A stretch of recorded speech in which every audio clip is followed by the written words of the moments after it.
Do we believe in forgiveness? Do we believe in mercy? Do we believe in justice? I think their crimes are bad enough that, yes, they should stay in prison for the rest of their lives.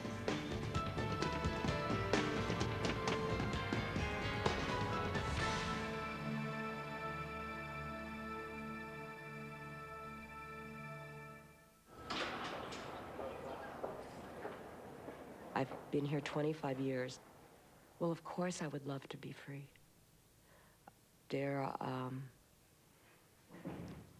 Anytime, I mean, all I have to do is look at fences and wires and know that there's a whole world beyond this. I was 21 when I came into prison. It was an important day for Patricia Krenwinkel. After 25 years in prison, she was going before a parole board that had the power to grant her freedom. The parole board had to decide whether 25 years behind bars was sufficient punishment for Krenwinkel, or whether some crimes are so horrific that however much someone has reformed, they should stay locked up forever. The parole hearing took place at the Californian Institute for Women at Frontera, the prison where Patricia Krenwinkel was held. Patricia Krenwinkel was convicted of murder, but hers were no ordinary crimes. She was arrested in 1969 with Charles Manson and other members of the Manson family for a series of murders that took place in Los Angeles over 2 days.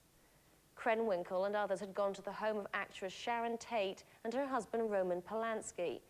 Tate, who was 8 months pregnant, was found lying on the floor covered in blood. Abigail Folger, her boyfriend Wojciech Frykowski, Jay Sebring, and 18-year-old Stephen Parent were also killed. The murders continued the following night when members of the Manson family went to the home of businessman Leon LaBianca and his wife Rosemary. They were both stabbed and beaten to death. In total, 7 people had been murdered. The killings were sadistic and ritualistic. Manson said he'd wanted to start a race war, taking wallets from the white victims and leaving them in black areas of the city. The crimes terrified the people of Los Angeles and dominated the news for weeks. Patricia Krenwinkel, still a follower of Manson and having shaved her head at his request, was sentenced to death for her part in the 7 murders. But a year later, California abolished the death penalty and her sentence was commuted to life. By technicality, they got a lot more than the victims in this case will ever get, and that's a life. That's the only lucky break that they deserve, and it's more than they deserved. I have been granted the right, after they removed the death penalty, to return to a parole board for them to consider within their hearts and their judgment whether or not I fit a criteria which they go down and read and decide, are you fit? So it's up to them. You know, when I hear people speak about the death penalty and saying, well, isn't it cruel and unusual? I have to say, absolutely not. You want to see cruel and unusual, or cruelty? Let me show you what they did to my sister and all the other victims. I'll show you cruel. What they did was cruel. I mean, we think so much more about them than they ever gave a thought about their victims. Patricia Tate would have a chance to tell the parole board how she felt about Krenwinkel during the hearing. Nick Clark reports. The state of California has some of the toughest policies on crime in the United States. The death penalty has been reinstated, and the policy known as 3 strikes and you're out has been introduced. That means life sentences without parole are now mandatory after 3 serious convictions. Members of the parole boards are political appointments chosen by the state governor. At the Krenwinkel hearing, the board consisted of 2 retired homicide detectives and a former Republican state assemblywoman. Patricia Krenwinkel was represented at her parole hearing by Wendy Park, a criminal defense lawyer who has attended numerous parole boards for a variety of clients. Park has represented Krenwinkel for the past 10 years. Stephen Kay was present to oppose parole for Krenwinkel. He was one of the prosecutors in the original trial in 1969 and has campaigned against parole for all the Manson followers ever since. Patricia Tate, who was 11 years old when her sister Sharon was murdered, was also at the hearing to oppose parole. She has become one of California's leading advocates of victims' rights. The members of the parole board had to review Krenwinkel's prison record and to decide whether she understood the magnitude of the crimes and felt any remorse. Above all, they had to judge whether she still posed a risk to society. They began the hearing by asking Krenwinkel in detail about her crime. Raise your hand, so she may be sworn. You swear or affirm the testimony you're about to give to be the truth and the whole truth? I do.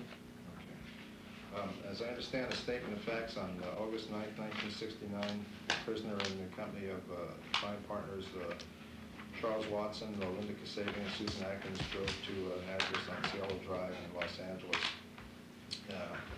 And thereafter, as a result of their actions, 5 individuals were murdered. At that time, the prisoner was armed with a knife, and crime partner Watson was armed with a .22 caliber revolver. Prior to entering the residence, Watson cut the telephone wires leading to the residence, and then the prisoner and crime partners climbed over a wall and entered the property. At that time, victim number 3, Steve Parent, apparently was leaving the property. He was confronted by Watson and was shot 4 times. Then the prisoner and crime partners went into the residence, and the victim in count 2, Frankowski, was asleep on the couch. Victim in count 4, Tate, who was 8 months pregnant, was in her bedroom talking with the victim in count number 5, Jay Sebring. Victim in count 1, Abigail Folger, was in her bedroom. The victims were taken into the living room portion of the residence, where the victim, Sebring, attempted to escape and was shot by crime partner Watson. And after that, there was, I guess, a lot of confusion, people running around. Is that correct? Yes. And thereafter, the other victims were attacked and killed. And the one victim, Folger, ran out of the back door, and she was pursued by you. Is that correct? Yes, that's true. And you stabbed her several times? Yes, I did. Has she made it out to the yard itself? Yes, she did. And what was she doing? She was running. She was fleeing. Okay, was she clothed, or? Yes. And how did you catch up to her? What happened when you caught up to her? I stabbed her. In the back? Yes. She turned around. Did she fall immediately? Yes. Okay. How many times did you stab her? I have no idea. It says that in total, the victims at that location suffered approximately 102 stab wounds.